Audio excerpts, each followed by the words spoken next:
Growing up, I always had a knack for entrepreneurship. From selling lemonade to mowing lawns, I knew early on that I wanted to be my own boss. After college, I gained experience in various industries, learning the ropes and making connections. Eventually, I saved enough to start my own business. It wasn't easy, but with determination and some luck, I built a successful enterprise. During this time, I met Charlene. She was charming, witty, and supportive of my dreams. We got married, and for a while, life seemed perfect.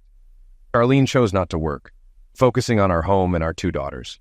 Despite growing tensions, I was committed to our marriage for the sake of our children. The reality of our situation hit hard. As a business owner, alimony was inevitable since Charlene didn't work. My love for my daughters made the separation even more painful.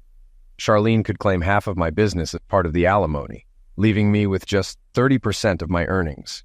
Leaving the attorney's office, I felt defeated. "I've been seeing someone for 8 months, Charlene confessed. "He's a good lover, just different from you. Think carefully before doing anything. Go see a lawyer. Your life will be hell if we break up. I'll make sure of that." I stared at her, questioning who this woman was. The person I'd trusted for 14 years was now unrecognizable. She continued, "You'll still get most of my time and affection, but I won't neglect Jim either. He has needs too. I'll work out a schedule." I walked out, ignoring her until we reached the street. She stopped talking when she saw Mrs. Rosemont, our neighbor. Charlene hissed at me to come back inside. She watched me leave. After being gone for 2 days, I returned to her smirk.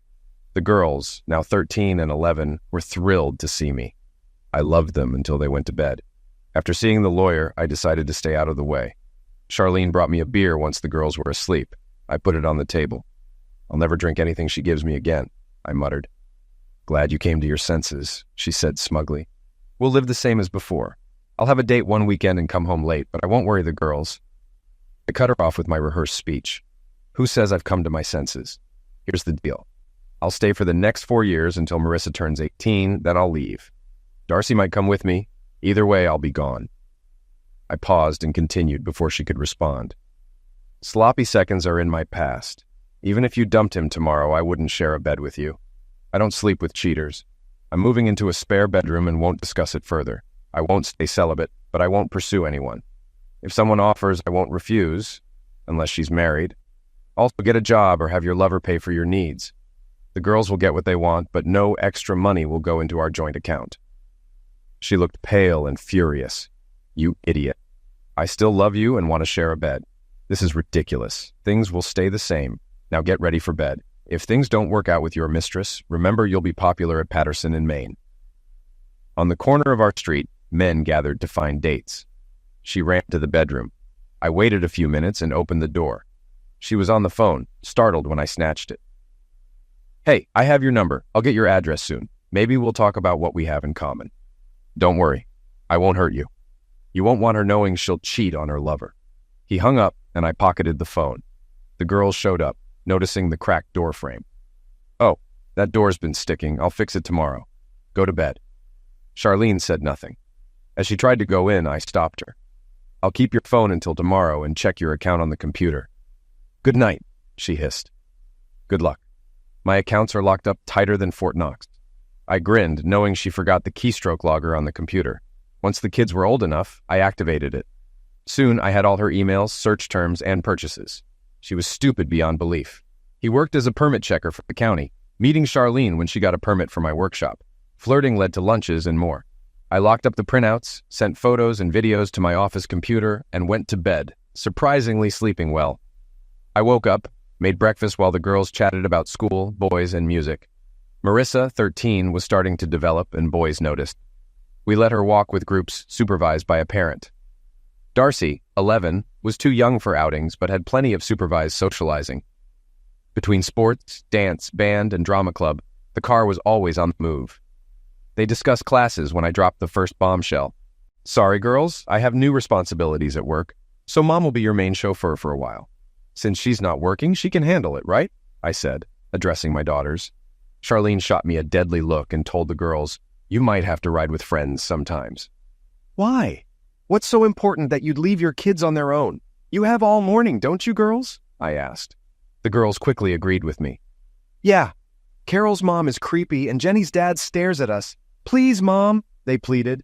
Charlene stayed silent until they left. Once the kids were gone, she started. If you think that's it, you're wrong. You need to use your head. One more thing, I've hooked the house up to sound and video. If your lover comes here, it'll be online in an hour. Have a good day, I informed her. She tried to respond, but I left. Over lunch, I watched the videos of her freaking out, searching for cameras she couldn't find. I listened to her phone call with her lover. He's being a total idiot, baby. He canceled all my cards. Our bank balance is $280, and the electric bill is due today. We may have to resort to Plan B, she complained. Her lover hesitated. Let's give it a few days to cool off. If we drop them now, I'll be as bad off as your husband. We need to take it slow, he advised. She wasn't happy. So much for love. How am I supposed to solve this? She demanded. He tried to calm her. I do love you, but we need to be practical. If we leave our spouses, we'll be broke. We need to take it slow. We can meet at lunch, he suggested. Where? He cut me off, so I can't pay for a motel.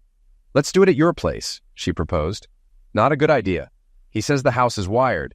We need to stop and give him a chance to calm down, he cautioned. Their conversation heated up, and she looked confused when they finished. Later, I checked on her. She was locked out of her computer. Prick, she yelled. I decided to tease her and called her. Hi, honey, I said sarcastically. Having a good day? Your computer is locked up tighter than Fort Knox. Your phone will be disconnected by the end of the day. But don't worry, I ordered you a new one. It'll be here tomorrow. You prick, she managed before I hung up. The next day, she tried to use the new phone. It had a safety feature that only allowed calls to specific numbers. The school, my office, my personal phone, our doctors, her mother, my parents, and emergency. Any other number caused the phone to disconnect for 30 seconds and reboot. When she tried to call her lover, I called her. Hi, I guess you've noticed the phone only works for preset numbers. It's hard to reach your lover without a phone and computer. I'd apologize, but I don't lie. Now that you have free time, get a job. You'll need one if you want to shop. I'll buy what the kids need, but you're on your own. Maybe you'll finally wear those clothes with tags still on them. I hung up before she could reply. At home, it was tense. She struggled to stay composed around the girls. Once they were asleep, we went to the basement where she screamed and threatened until she ran out of breath. Then she tried tears. Please, stop being mean. I didn't do it on purpose. He's just a fling. I'll get tired of him and love only you again. It didn't hurt you before, and it won't now. I'm yours most of the time. Come to bed with me and let me prove my love. I laughed. I found a book called The Cheater's Handbook. It lists excuses for cheating. It just happened. It won't affect us. It's just an affair. You're using all of them, and the best part is threatening to destroy my world if I don't agree.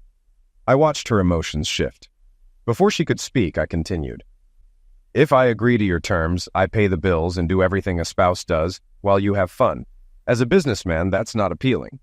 Since you've announced an open marriage, I'll look elsewhere. There's a gym rat sales rep who comes in monthly. I'll take her to lunch and explain we have an open marriage. She might be interested. I knew the jab about her post-kids figure hurt. She needed to hit the gym instead of the mall. Yeah, it was bound to happen, I said. She looked shocked. Why do you need someone else? I still love you, and the thought of you with someone else upsets me. I replied, I've been faithful for 16 years, but that wasn't enough for you. There's a name for men who let their women cheat. Just like there's a name for women who cheat. I'm going to bed. One of us has to work. She was still hissing as I left. I knew I needed a plan before she ruined my life. I had an old friend, a neighbor's son, who was socially awkward but brilliant with computers. We became friends as kids. He's mildly autistic and great at problem solving. He started developing games at 14 and sold his first at 16. Now in his 30s, he's worth around $60 million and married to a woman I introduced him to at a party. She's also high-functioning autistic and incredibly beautiful. At the party, she took his hand and asked, "The 17th of June?" He nodded and announced, "Ladies and gentlemen, we're getting married on June 17th at Emmanuel Lutheran Church." She smiled, and they shared their story. I'm June Allison, and we met right here at a party. That was the whole story, except she didn't mention it happened at this party.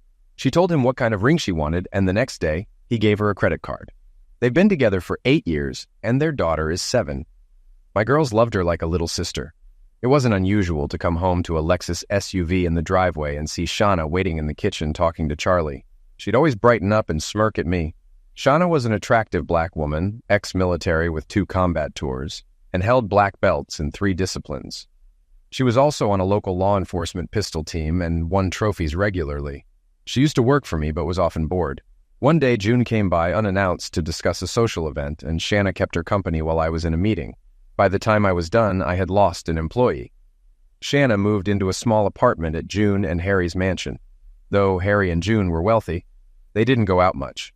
Shanna nearly quit again due to boredom until a freak tried to kidnap their daughter. Shanna stopped him, and from then on she became their bodyguard nanny. Sometimes my girls went on exotic vacations with them, but Charlene always found reasons for us to stay home. June wasn't surprised. She seemed distracted recently. At our last party, I saw her sitting close to another guest in the garden. She recoiled when she saw me and stuck to you for the rest of the evening. I had a feeling I'd just missed her kissing him. I wanted to say something but wasn't sure. I remembered that night. We usually split up to socialize at events. I noticed her absence but assumed she was elsewhere. They pondered my problem and we had a long conversation. "What do you want, Jack?" "I want my girls in my life. That's the most important thing. Beyond that, I want her to regret what she did. It's over between us, but when she realizes it, things will get awful. I don't want to be left without money when the dust settles." Nodding, he asked about the size of my house. They knew, but wanted confirmation. We got the house at a good price in an older neighborhood with a large lot and mature trees.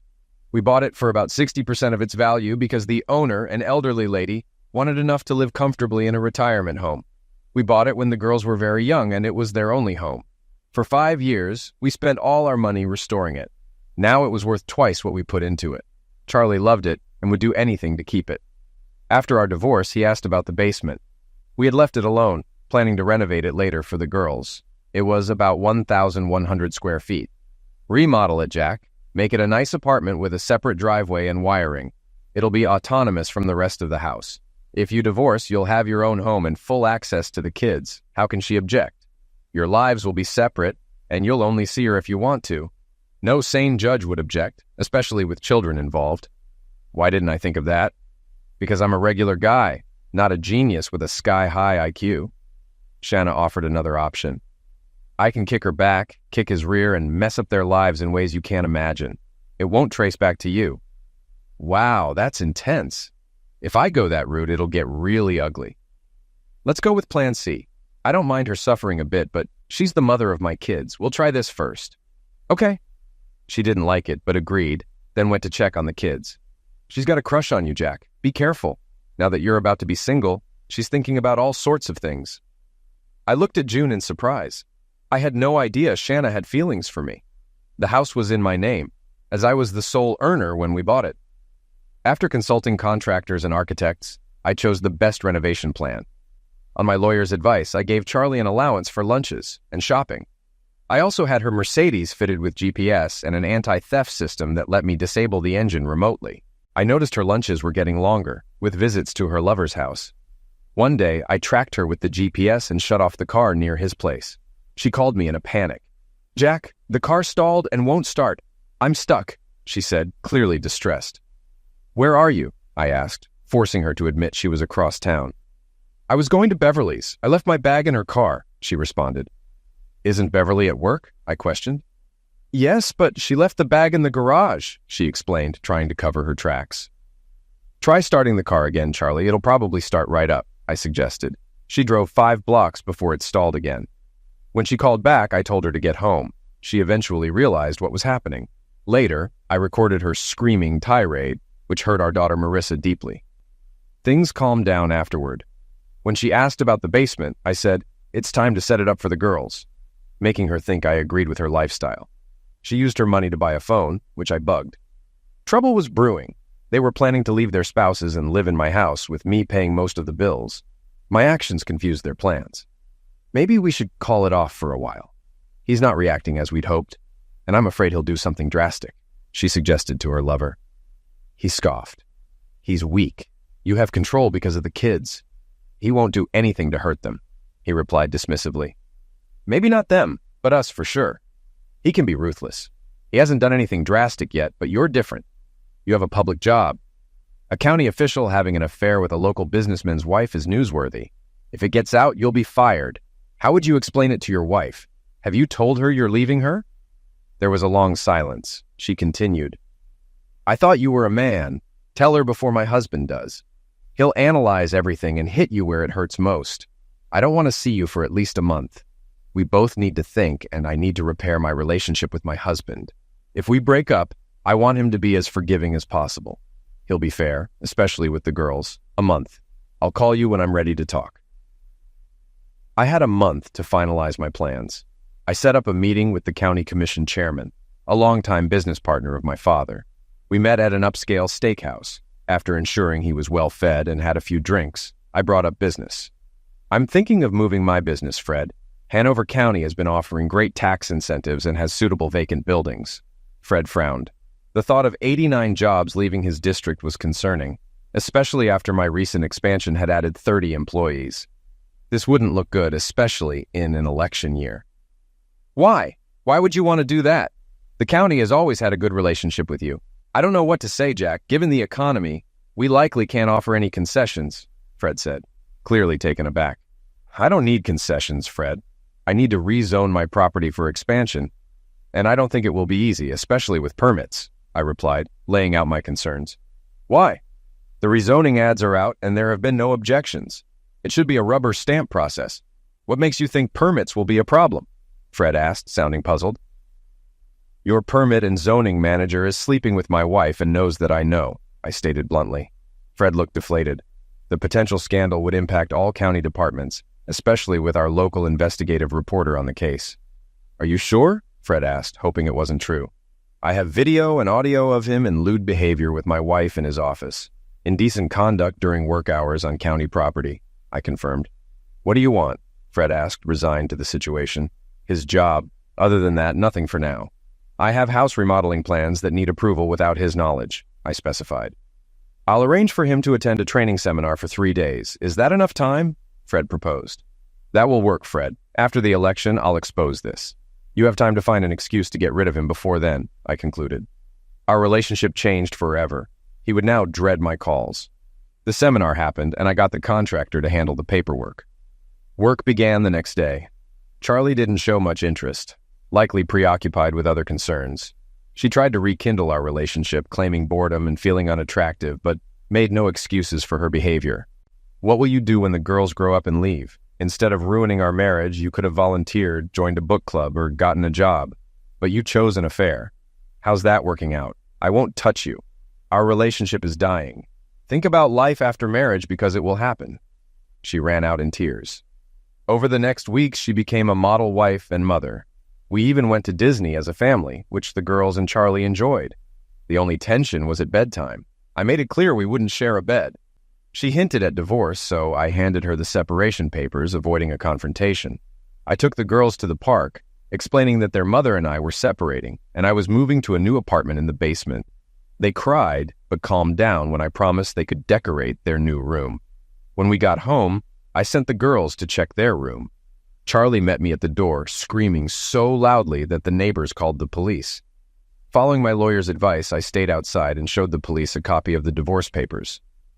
When asked about the argument, I avoided details, seeing judgment in the officer's eyes. Yes, I prepared them to ensure things went smoothly. It may or may not turn into a divorce, but my attorney advised documenting the process.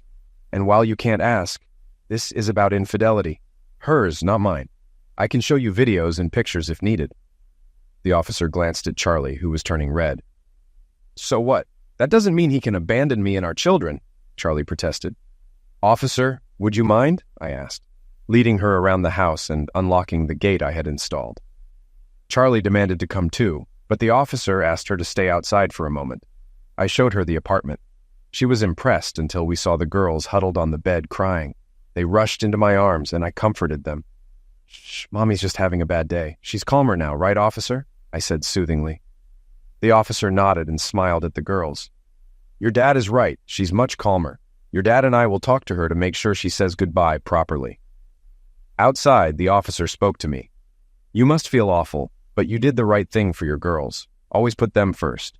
If my ex had been half the man you are, I wouldn't still hate him. When we returned, Charlie was calmer and assured the officer she could control her anger. I told him to put the children's welfare first. How you behave now will shape their view of you both for life. This isn't a divorce yet, but a trial separation. Good luck to both of you, the officer advised. As the officer left, Charlie hissed, "Living room now." I took my time, locking the gate behind me and securing the house. The girls stayed with me until bedtime. I reassured them, and then called Charlie. "Shut up and listen. The girls will come in soon. How you behave with them now will affect your future relationship with them. Humble yourself and think about them," I instructed firmly. I hung up. The girls never called, and the night went smoothly. Charlie hired a lawyer and got a hearing. The judge, a woman in her early 40s, looked tired. "Mr. Sayers, why did you file for divorce?" she asked. "Because my wife has been involved with another man for at least 9 months. She said she wouldn't end the affair, and I had to live with it. We have 2 daughters, 11 and 13, and I didn't want to introduce them to this lifestyle. If needed, I can provide video and audio evidence," I explained. The judge looked at Charlie, who hung her head. She turned back to me with a slight smile. "I heard you moved out. How far are you from your daughters?" the judge inquired. 26 paces, ma'am. I remodeled the basement into an apartment separate from the house. Neither of us enters the other's space without an invitation," I replied. She turned to Charlie. "You need to reflect on your decisions. This is a trial separation, and you can reconcile afterward. I won't overturn it. After 90 days, he can extend, revoke, or file for divorce. Best of luck." As we left the office, Charlie asked, "You're really mad, aren't you?" "Yes, but mostly I feel sadness. I thought we'd grow old together. Now I know that won't happen. My anger wants to say I wasted my years with you, but because of our girls, it wasn't a waste," I said. I got in the car before she could respond. As I left the parking lot, I saw her sitting in the car sobbing. In the past, I would have comforted her, but now I just sighed and drove away. For the next 3 weeks, we coexisted, her upstairs and me downstairs. Charlie got upset when the girls refused to let her into my apartment. She tried to pressure them, but they stood firm. One day, I knocked on her door. She was surprised to see me. Before she could speak, I gave her instructions. "The girls made dinner for us. Follow me and don't ruin it," I said. She followed obediently. The girls, wearing aprons and chef hats, hugged her and led her to our picnic table. They served herb-roasted chicken, grilled vegetables, corn on the cob, and tomato salad with cheesecake for dessert. Charlie complimented their cooking and helped clean up. Echo showed her around the apartment, including their room. Marissa often slept downstairs, and Echo stayed upstairs only on weekends. The apartment was smaller than they were used to, so I limited their access to the man cave, where they hooked up a game system to a big TV and had friends over on Fridays and Saturdays. Most parents knew about our situation but didn't comment. Some moms hinted they wouldn't mind getting involved, which pissed Charlie off, especially when they did it in her presence. One night, after everyone left, she confronted me. "What were you thinking? That woman climbed into your lap while you were eating. I was so embarrassed," she fumed. "Is it as embarrassing as finding out your spouse is having an affair and all her friends know? We were close because it was crowded, and our daughters were right there," I shot back. Charlie was shocked. She hadn't expected this. I avoided contact with Charlie, but monitored her calls and videotaped her daily life. The fact that she had 2 lovers anytime she wanted and none for 3 months kept her busy. She often cried in her sleep. She still had her cell phone, which I had wiretapped and removed restrictions from her regular phone. She thought I was thawing out, not realizing it was the end of our marriage. The election ended, the county manager resigned, and the new appointee promised to clean up the budgets. Bob was quietly let go. He caved to the manager and addressed the county commissioners, who showed him the video I had given them. "Bob, the owner of that video has threatened to make it public and sue the district. We need to fire you without a recommendation to avoid embarrassment and legal issues. If we don't, we'll all be in trouble. You won't find another job in this field. Consider the lesson learned and walk away," the commissioners advised. Bob had no choice, and the local paper didn't write about his departure. He basically disappeared. Charlie called me, wavering between anger and remorse. "Did you have to do that? He has kids. How will he support them?" she asked. "He should have thought about that before sleeping with you. I feel sorry for his kids, but his wife has a good job now and should manage with child support," I responded. "His wife is a stay-at-home mom?" she questioned. "Not anymore. She has an accounting degree and quickly got a good job with a local company," I informed her. "Who would hire someone who hasn't worked in 6 years?" she asked incredulously. "Me," I said, then hung up. Bob's wife, a chubby, pretty woman with a constant smile, had her world shattered. "What am I going to do now? This was our only income. How will I take care of my kids?" she asked, her voice full of worry. Her oldest was in school, and the 3-year-old was climbing on me while I tickled her. "You're going to work for me. I've heard I'm not a bad boss. Even if you don't want to, I'll help you. It's not my fault he betrayed your marriage, but I feel responsible. This offer doesn't commit you to anything. My kids are older and already know, but it still affects them deeply. I'm minimizing the pain but can't take it away. If you want to leave, I'll understand. If you want to support him, I'll pray for you. But this doesn't seem like his first time. I'm sorry for the information I had to give you. If you decide to divorce, I can help with the proof." I left her trying to hold back sobs as she hugged her daughter.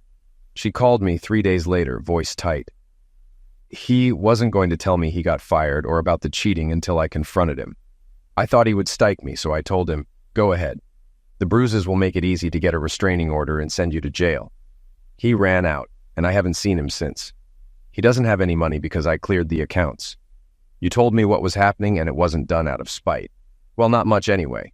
My kids need support and I have enough money to last 3 months. Is that job offer still on the table? She started work the following week. I was thrilled to see how capable she was, and we agreed she would work half the time in the office and half at home. This arrangement helped with childcare. My staff understood the situation when Charlie's picture disappeared from my desk, replaced by one of the girls and me. All but one expressed cautious condolences. Misty despised Charlie because she thought Misty was trying to strike on me, which led to a huge scene at a company party. Misty left in tears, and I confronted Charlie the next morning. Looking back, this happened right after her affair with Bob started. I threatened to cut Charlie off financially unless she apologized to Misty. She did, and they hugged, but it looked like they were searching for a soft spot for a knife. Misty walked into my office, smirking. "I just found out. You can fire me if you want, boss, but I'm glad you're too good for that witch. She was cruel to women when you weren't around. We're going to see who goes after you first. I used to be a dealer at a casino, and if I get the cards, those strumpets don't stand a chance. I like romantic movies, French food, and long massages with warm oils." Misty was a confident, trim redhead who knew how to dress to get noticed without violating office standards. She was 12 years younger than me and in a serious relationship with a nice guy. I had promised to walk her down the aisle and help with the honeymoon, so I knew she had no serious intentions. I responded with jokes. "Since we're alone, I'll go along with that. I've always wondered if your rug matches your curtains," I said playfully. She giggled and ran to the door, then turned around and said, "It would have fit, but I took the carpet off. I like smooth floors better. If you don't believe me, ask Jerry." I promised Misty we'd discuss it next time we met, and her laughter down the hall made me grin all day. I became less serious, and the other women noticed. Misty must have shared something because whenever I was moody, someone would lift my spirits. It got out of hand when our 60-year-old secretary asked how I felt about shaggy wool rugs. Meanwhile, Charlie was miserable. No lover, no husband, just lunch with friends.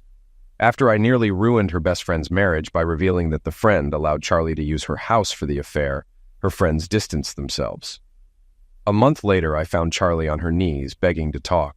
I considered cruel responses, but instead walked into the living room. She followed, looking wary. "Beer?" I offered. She nodded, and I poured her one. She inspected it. "What's this?" she asked. "Real Bach, imported. If you don't like it, I have other options," I replied. "Have you turned violent?" she asked, suspicious. "No, just choosing quality over quantity. I sip beer now. It takes me 2 weeks to go through a 12-pack. The girls prefer sodas and exotic fruits. What about you? Drinking more wine?" I inquired. She blushed and admitted, "Yes, it helps with the loneliness, but I've been drinking less." "Why lonely? Why not go out and have fun?" I asked. She looked shocked. "Doesn't it bother you?" "No more than when you did it while we were together." "At least now you're separated and he's getting a divorce, so it's less embarrassing," I responded. She lowered her eyes. "We haven't been together for a long time." I knew Bob had moved to a small county half a state away, earning much less than before. Child support was difficult for him to pay. She continued, "I know you know more than you admit. Just thinking about being with him makes my stomach churn. If I could do it again, I wouldn't give him the time of day. He wasn't worth what he cost me." "He didn't cost you anything. You threw him in my face and threatened to take everything if I didn't agree," I countered. She started sobbing, which made me angry. "Stop it, Charlie. Tears won't fix this. What do you want? She looked determined. I want you back. I want us to be a family again.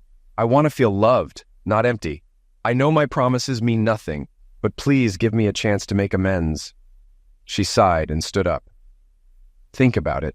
I don't expect an answer now. Will you give me a hug? She asked, looking vulnerable. I hugged her, letting her cry on my shoulder. She thanked me and left. I sat on the couch until Marissa asked, "Where's dinner?" I pointed to the menu near the refrigerator. Pick one, I suggested. She called Darcy, and they debated between Chinese, fried chicken, pizza, or hamburgers, settling on a Creole dish. You can call your mom to join us if you want, I suggested. Darcy ran upstairs and returned with Charlie. They argued until I reminded them, if you don't call soon, it will be too late. They came back with a rented movie and asked if we could watch it in the man cave after dinner. I enjoyed my black and blue salad, watching them chatter and sample everyone's plates, including mine. Darcy tried alligator bites, and they turned out pretty good. After dinner, we sat on the leather couch with the kids between us. They picked a novel, and I laughed until Darcy poked me, saying, "Shut up so we can enjoy it." Both girls fell asleep snuggled against us before the movie ended. I saw Charlie crying softly, trying not to wake Marissa. We kissed the girls goodnight, and I sent them home, saying, I want to stay here for a while. Everyone, even Charlie, kissed me goodnight. I sat there for a long time, wondering if I could ever trust her again, and how I would handle another betrayal. I fell asleep and was still on the couch the next morning. While they finished the movie, I took a shower. Charlie was really trying, cooking my favorite meals and growing closer to the girls, especially after taking them shopping for school. I always gave Marissa one of my cards, and Charlie used it responsibly, even buying herself a couple of outfits within budget. Charlie surprised me by asking for a favor. I've been thinking, Jack. I want to take your advice and get a job or volunteer. Will you watch the girls if I need you? I hugged her and praised her. She had also been going to the gym, getting back in shape. I supported her by buying workout gear and new outfits. Charlie took a volunteer job with a major charity, helping with events from fun runs to formal dinners. Initially, these were mostly daytime events on weekends, and the girls often went with her. Sometimes I joined them, but I had to cut back due to work demands. Charlie got frustrated until I explained, "How would you like it if I dragged you to work with hardly any sleep?" She usually had breakfast with us the next day, showing pictures from her events. I decided to trust her and stop checking the video cameras. We were slowly reconnecting, and I believed she was truly sorry and knew the consequences of another mistake. One day, June called and asked if I could bring the kids over for the weekend. Charlie had a 2-day event, so we kissed her goodbye and headed to June's mansion. Charlie declined the invitation to join us, saying she'd be too tired to drive the extra 35 miles. Harry and June met us at the door. Jack, you're an idiot when it comes to women. Shanna is furious because she sent you signals when the trouble with Charlie started, but you never responded. I know you wouldn't touch another woman until you were divorced, but she doesn't understand why you didn't just let Charlie go. If I did, I'd be just as bad as Charlie. Besides, I did everything with the children in mind and couldn't afford a scandal. How are you getting along with Charlie? Harry asked. Much better. She plays sports, is conservative with money, and volunteers. I still haven't moved back in with her, but we stay overnight sometimes. I have high hopes for the future. Harry sighed, and June avoided eye contact. We need to talk, Jack, after the girls are tucked in for the night. That ruined my mood. The girls didn't notice my quietness, and after dinner they rushed off to watch a movie in their media room. We went to the bar, styled like a Western saloon. Harry brought beers for us and a glass of wine for June. I tasted it, expecting something exceptional for $600 a bottle, but it tasted the same as the $20 stuff. We sipped our drinks in silence until June finally spoke. You know we contribute heavily to several charities, right? We'd rather give money to organizations that improve the world than let the government waste it. Charlie has approached us several times about her new position, and we've always sent a nice check. I had a bad feeling about where this was going. We sometimes attend events for these charities to show support. About a month ago, we went to a black-tie dinner. Charlie was there, busy coordinating everything. We didn't get a chance to talk to her, and I don't think she realized we were there. Near the end of the night, I saw her again. June showed me a picture of Charlie in a dress I'd never seen before, standing next to a guy. David Duncan, June said. He's wealthy, attends these events to make connections, and likes seducing married women. He's very good at it. We blended into the scenery and got a few more pictures of them in inappropriate poses. That's why we wanted to talk to you. You're one of our oldest friends, and we didn't want you to make the same mistake again. Most people wouldn't have spoken up, but Harry and June were true friends. Their honesty gave me time to think about my choices. The first betrayal had hurt me badly, but this, after everything we'd been through, cut deeply. Our marriage was over. I thanked Harry and June, then went to bed, expecting a sleepless night. But I passed out as soon as my head hit the pillow. I woke at 6, pondering my next steps. The divorce was back on. I'd call the lawyer on Monday and get things moving. I didn't know when I'd tell Charlie or the girls, but I wouldn't waste time. I'd live in the basement until Marissa graduated, and maybe Darcy would come with me when I moved out. If Charlie had any sense, she'd agree for the girls' sake, but she wasn't known for being reasonable. Time would tell. We spent the next 2 days watching the girls have fun. June had a barn with 6 stalls filled with horses. I was apprehensive about the huge animals, but they were known for their gentle disposition. Harry was allergic to horses, so June, Shauna, the girls, and I went riding. June had booked a picnic at their favorite pond.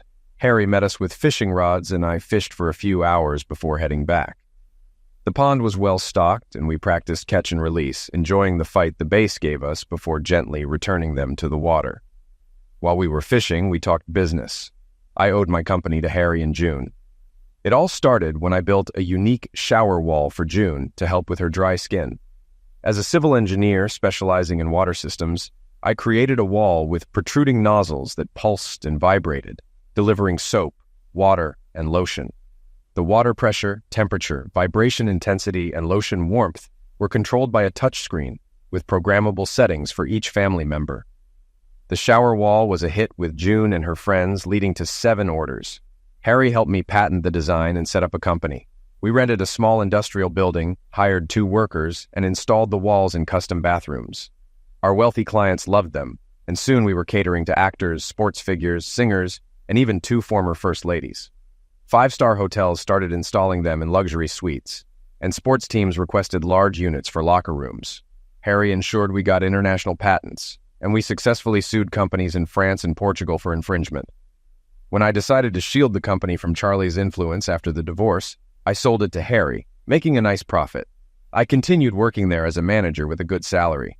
In the divorce, I planned to offer Charlie 60% of our assets in exchange for waiving any other claims like alimony and child support. I had already set up an escrow account to cover the kids' needs. She would get the house and $800,000 after the girls turned 18, and I would pay all utility bills until then, unless she remarried. My lawyer thought I was being too kind, but I was thinking of the girls. In the end, Charlie would have the house and $2.6 million. When she was served the divorce papers, I included a note. I was ready to forgive you, Charlie, thinking you had learned your lesson. I guess I was wrong. I'm offering you a lucrative deal, and you'll come out of it well. Just sign the papers and we'll move on. We'll share custody until the girls reach adulthood. I'll live in the apartment until Marissa turns 18, and Darcy can decide where she wants to live when she's 16. Take the papers to your attorney. Don't be stupid about it. This will cost you money you may want to keep. Good luck with future relationships. Just don't use me as a reference. I sent the same pictures to his wife. This is an attachment alienation state, and a good attorney could take most of your settlement. Let's hope she's not that harsh. I didn't feel the need to sign it. Charlie begged and pleaded, but it was getting her nowhere. Please, Charlie, spare me the excuses from the cheater's handbook. You wanted someone else, and you got it. I refuse to be your backup plan. It's over. Let's not make things harder on the girls. Sign the papers, and when the kids are older, I'll be gone, and we'll only see each other at weddings and baptisms. She cried, then got angry. Her lawyer was slick and advised her to take the deal, explaining that Charlie had come to her because she was one of the best, and the best didn't come cheap. I might get more than you think. Is it worth it? He has documentation of both affairs. This isn't a no-fault state. He can charge you with infidelity, and you'll end up with a lot less. Charlie countersued for mental cruelty and claimed I had affairs with Shanna and Brenda, Bob's ex-wife. Brenda threatened to sue her for slander. Shanna warned her to stop or face consequences, hinting at severe repercussions. By this time, Charlie was cornered. When this is over, I'm going after him, Shanna told her. He's a good man, and I'm still young enough to have kids. Just be warned. Shanna walked away, leaving Charlie shaken. She stopped her actions the next day. A few weeks later, a woman I didn't know showed up at work about my divorce. After turning on the video and audio recording, I invited her in. She was attractive, about 10 years older than me. I shook her hand and led her to the couch. "I'm sorry to come unannounced, Mr. Sayers. I'm Barbara Duncan. I believe your wife knows my husband." It was clear her husband had been with Charlie. I took her hand. "I apologize for my wife's actions, Mrs. Duncan. It's not your fault. They were two grown people with a history of infidelity. I'm here to ask a favor. I need photos and testimony for my divorce. Would you mind sharing them?" "Give me your attorney's name and I'll send them over." She sighed. "I don't have one yet. When things went south, he emptied all the accounts, leaving me with just enough for a house and clothes for our son. I wasn't working, and my future looked bleak. I called my lawyer. "John, I've got a new client for you, the idiot's wife. I'll cover the expenses. Text her when you're free." Barbara looked shocked, and I grinned. "Don't worry, he's good at what he does. If there's anything else you need, just ask." She began to cry. I gave her tissues and called Brenda, who understood what Barbara was going through. Brenda came to the office, and I introduced them. "Brenda, Barbara, you have something in common. My wife slept with both of your husbands. I'll give you some time." I left them alone for 15 minutes. When I returned, both women kissed me on the cheeks. "I was telling Barb what a nice guy you are and that I'm coming for you after the divorce. Now, Barb needs a job until her divorce is finalized. She has a degree in international business relations and speaks French, Italian, and German. She's perfect for the new position you mentioned. You can thank me with a big bonus in my next check." "Don't worry, I'll take care of it," I said, appreciating Brenda's help. Charlie flew into a rage. "What's wrong with you? Is this revenge? Treating me like crap while helping these women? You're pissing me off. I've had enough." "Charlie, shut up. If you don't, I'll withdraw the offer and make you fight for every penny. You ruined these women's lives. This is on you. Don't talk to me again unless it's through my lawyer. The girls will tell me if they need anything. Understand?" She started crying. "But honey, let me tell you what you can be sure of. The divorce will go through. Before the ink dries, I'll be looking for someone else.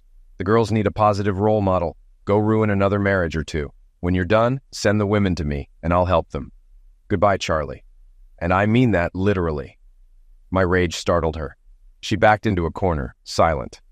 I left without closing the door. The girls hated the situation. They didn't see their mother for 3 weeks until I convinced them to spend a weekend away with her. "She's still your mother. She loves you. Not seeing you is liquidating her. If it's too hard, you can come back. Do it for the family." Darcy sighed. "We'll go, but you're wrong, Papa. She betrayed us just like she betrayed you. We'll never be the same. Love you, Daddy." She hugged me tightly and walked away. Kids are so smart and world-weary these days. I considered therapy for all of us. It took 11 months and $600,000 before Charlie gave up. She asked for an hour to socialize before signing the papers. I called her. "What can you say to make a difference? If you're sorry, I accept. Otherwise, sign the papers. No more drama." Darcy was now 12 and a half, a rare beauty. Marissa, almost 15, looked like a model. Pool and man cave parties continued, with mothers keeping an eye on the boys. Charlie never offered to come. I paid the house bills until Junior left for college. The house would be sold and proceeds divided equally. Charlie would still have enough to live comfortably if she was careful. Before the ink dried on my divorce papers, Brenda pursued me. I gently stopped her. "I'd love to, but you work for me. It could get awkward," I explained. "I'll quit. You'll get my resignation in 5 seconds," she replied, half joking. I laughed. "You love your job. No one will pay you as much as I do." "I could marry a banker," she teased. "You could, but it might take time. Please stop. Maybe you'll find a Frenchman. There's a Pierre, Jean, or Claude out there for you," I suggested. Brenda found another accountant, and they're happy. Barbara took my advice, found a Frenchman, and moved to Nice to head up the company's European division. C'est la vie. I muddled through for 9 months, dated a few women, but nothing meaningful. Harry and Jane supported me, I visited the girls, and we had fun. Shanna left, saying it was time to move on. I was a little disappointed. 13 months after the divorce, Charlie got engaged to a guy she met through her volunteer work. After her affair and divorce, the charity hinted she should leave, and she did. I met him a few times, and he seemed decent. The best part was he was single when they met, so she didn't ruin another marriage. I wondered how truthful she was about her past, but that was none of my business. The girls liked him. He was funny and didn't try to be a father figure. Sometimes he took them to the movies or out to eat while their mom worked. I didn't feel threatened and was glad they were adjusting. One day they came home sad and it all came out. Josh is out of their lives. He broke off the engagement, Marissa said. I asked why. Really, Dad, it's Mom. What do you think happened? Marissa replied, exasperated. I'd gotten used to it. I could talk to Charlie politely, but didn't encourage her. I'd removed all surveillance equipment, though I was tempted to reinstall it. Thankfully, I didn't. 17 months after the divorce, I came home to find Shanna visiting the girls. Marissa was 16. I bought her a milestone car, a four-wheel drive Jeep, which was safer than most cars teenage girls wanted. Darcy jumped up to me. Daddy, guess what? Shanna wants to take us camping. Can we go? Darcy asked excitedly. I couldn't imagine her camping. Shanna grinned. I grinned back. You want to kidnap my kids and leave me abandoned? I joked. You can come too. I'll need help managing 9 girls between 10 and 16, Shanna responded. I doubt you'll have trouble. You'll organize them like a military camp, I said, knowing Shauna's knack for order. Come with us, Daddy. We'll need someone to carry things and cook. You don't expect us to do that on vacation, do you? Marissa added, smiling. I ordered pizza while they looked at camping gear online. Shauna checked on them every few days until the trip. She had them practice setting up tents until they could do it blindfolded. Star often joined, showing her parents' brains and her mother's looks. I hadn't spoken to Charlie in months. She had a few men over, and the girls stayed with me on those nights. One day she called wanting to talk about the girls. I met her at the door. Stop turning my girls against me. I'm sick of hearing about Shanna, Charlie demanded. I laughed. And this is coming from someone with a parade of lovers? You think the girls don't know? Stay out of my business, Charlie. You look awful. Get back to the gym. Get your hair done. Take care of yourself, at least for the girls. Anything else? Have a brilliant day and leave me alone, I retorted. As I walked away, Shauna pulled up, and the girls clapped when they saw her. It was amusing to see Miss Super Control blush. Why did you do that? Shanna asked. I smiled. Because I've always wanted to, and it surpassed all my fantasies. I'd like to try it again to make sure it wasn't just a one-time thing, I replied. We had dinner, and after the girls went back inside, I cleaned up. Shanna gave me a look that said, how could something that took so long to coordinate be fun? Come with us, Daddy. We'll need someone to carry things and cook. You don't expect us to do that on vacation, do you? Marissa added. I ordered pizza while they looked at camping gear online. Shauna checked on them every few days until the trip. She had them practice setting up tents until they could do it blindfolded. Star often joined, showing her parents' brains and her mother's looks. I hadn't spoken to Charlie in months. She had a few men over, and the girls stayed with me on those nights. One day, she called wanting to talk about the girls. I met her at the door. Stop turning my girls against me. I'm sick of hearing about Shanna, Charlie demanded. I laughed. And this is coming from someone with a parade of lovers? You think the girls don't know? Stay out of my business, Charlie. You look awful. Get back to the gym, get your hair done, take care of yourself, at least for the girls. Anything else? Have a brilliant day and leave me alone, I retorted. As I walked away, Shanna pulled up and the girls clapped when they saw her. It was amusing to see Miss Super Control blush. Why did you do that? Shanna asked. I smiled. Because I've always wanted to, and it surpassed all my fantasies. I'd like to try it again to make sure it wasn't just a one-time thing, I replied. We had dinner, and after the girls went back inside, I cleaned up. Shauna gave me a look that said, how could something that took so long to coordinate be fun? Shauna drove Star and her 2 friends in her four-wheeler. Marissa drove her 2 friends in hers, and Darcy took her buddies in hers. I drove a support truck loaded with gear. According to Shauna, it took 4 hours to get there, but it was worth it. We were completely isolated. If they needed the bathroom sooner than the 30-minute walk, they'd have to imitate a bear. Shanna took charge, handing out orders, and soon 4 tents were set up. I was tasked with putting the food into bear-proof containers and locking the coolers in the cars overnight. Shanna sprayed bear repellent around the tents and cars. Next, I assembled the charcoal grill. By lunchtime, everything was ready. Lunch consisted of cold appetizers and sodas. The girls giggled and looked out over the lake while changing into their bathing suits. I drove to the marina, got the keys to the biggest pontoon boat, and went through an hour-long briefing. The boat was huge, designed for 18 adults, so 9 girls and 2 adults were no problem. The next morning we made breakfast. Shanna took over, delegating tasks to the older girls. the air filled with the smell of roasting sausages while I chopped peppers, onions, and ham for an omelet.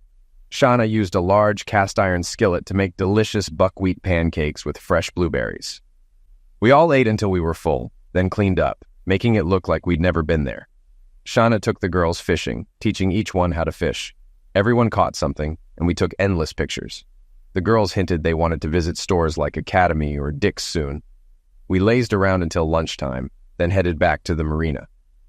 Shanna made the girls wear sneakers and cover up their swimsuits with shorts and t-shirts, which they grumbled about until they realized we were going to a restaurant.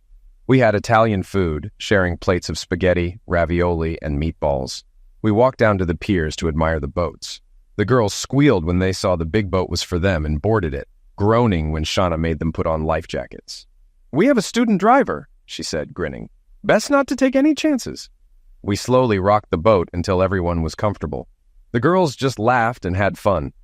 Shauna got on deck and adjusted her top after shouting across the lake. I didn't say a word. We anchored in a cove with a slide that made a splash into the water. The girls loved it, coming off two at a time, screaming. One girl, who couldn't swim, stayed back until Shanna gave her a life jacket and went down the slide with her. They both screamed in delight. The cove was shallow with a nice beach. We docked, chopped wood, and got out the cooler. Soon they were roasting sausages and marshmallows while sipping sodas. Shanna kept an eye on Vicky, talking quietly with her. Later, we sat on the boat with our legs hanging off the side, and I kissed Shanna's cheek. "For what?" she asked. "For helping Vicky. You're going to be a supermom," I replied. Tears filled her eyes.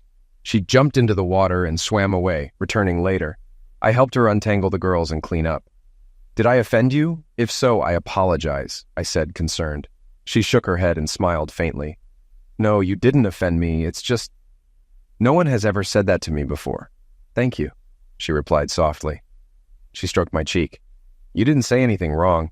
You just gave me a compliment no one ever has. I didn't know how to take it." She leaned against me, holding my hand. I couldn't remember being so pleased. We had a light dinner the girls had prepared, insisting Shanna and I relax. We snuggled in camp chairs while Shanna told me about her new job at a security firm she co-owned with fellow veterans. She was succeeding but didn't enjoy the irregular hours and travel. I told her about selling my company, much to her surprise. "It doesn't bother me. It started as helping a friend, and Harry and June pushed me into it. They're loyal friends, but I didn't love it, and money didn't mean much to me. I just wanted enough to provide a good life for my family and later for my girls." Shanna sighed and took my hand. "I know you don't show it, but Charlie hurt you deeply. I was married once and thought my husband was my life partner until I came back from a trip and found out he was divorcing me for what I thought was a good friend, and she was 6 months pregnant. It still hurt, even though he waited until I got home.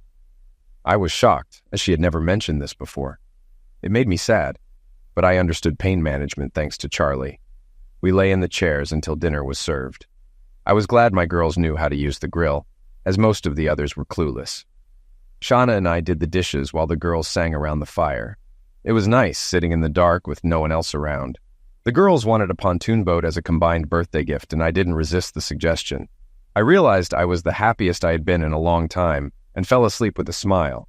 After packing up, we made sure the campground was clean and left with great memories. Marissa drove Shanna's SUV, another girl drove hers, and Shanna rode with me. We held hands in silence until Shanna finally spoke. "I've been thinking about this for years. Let's cut to the chase. You're going to love me, marry me, give me more children, and spend the rest of your life with me. If you object, I'll drive away and you'll never see me again. By the way, I love you. How do you feel about that?" "Well, let me think. Okay, I've thought about it. Tomorrow we'll go ring shopping and then you can start house hunting. I refuse to start married life in my ex's basement. Bring the girls in for counseling when you're ready. Is that okay? Oh, and to make it official, Shanna Hunter, will you marry me?" She sat in silence until tears started, then texted someone and asked me to stop the car. She jumped out, pulled me out, and Marissa looked at her phone, reading a message. "Operation was a success. Great job, troops." "Oops, you weren't supposed to see that," Shanna said, hugging me. I sighed as I closed my computer. Today was my 60th birthday and my last day of work. I was retiring after making a lot of money. Darcy got her MBA and started working for Harry, eventually becoming global CEO. Marissa became an engineer specializing in bridge construction and traveled the world. She found a partner, and they adopted 2 little girls, my only grandchildren. Darcy, still married to her work, grew close to an engineer through her sister. My musings were interrupted when my wife walked in with our twin daughters. They were graduating high school soon and had chosen different colleges. Shanna was right. We had beautiful chocolate children. Shanna retired on our wedding day and took over her company before selling her share when she got pregnant. Harry's empire grew huge, often making significant business decisions based on her information. She helped me gather photos, stopping at one of our wedding pictures with June as matron of honor and 9 bridesmaids. 3 16-year-olds, 3 13-year-olds, and 3 10-year-olds, all in elegant dresses and combat boots, holding a sign that read, "Operation Successful." We were heading back to our home on the lake, where we had vacationed for years. There were 2 huge pontoons and a speedboat at the dock, and the friends from that trip were frequent visitors, bringing their families. It was clear we wouldn't get much privacy, but that was the way things were. What happened to Charlie? Not that I cared, except for how it affected my children, but the house went to her. She wasn't happy, but soon realized her complaints were ignored. What really ticked her off was that a house went for sale a block away from us, and Shanna decided we'd start our family there. $500,000 later, she had a house featured in magazines, with a full-size in-ground pool and hot tub that we enjoyed until almost worn out in the first year. Custody was easy since the girls could walk between houses, though they preferred staying with us, especially after their sisters were born. Charlie married twice more. The first marriage ended after 2 years because she was caught cheating again. Luckily, she had a prenup. Brenda and Barb offered her ex-wife a job. They used the second house's basement as a playroom, so maybe Charlie got what she wanted all those years ago. We see her occasionally, but she's quiet and resentful. Time hasn't been kind to her, and old habits die hard. She still prefers the mall over the gym. "Dad, hurry up. If we start now, we'll still have time to swim at the lake for an hour or 2. I grinned, picked up my box, and walked out with my family to start the best part of my life's journey.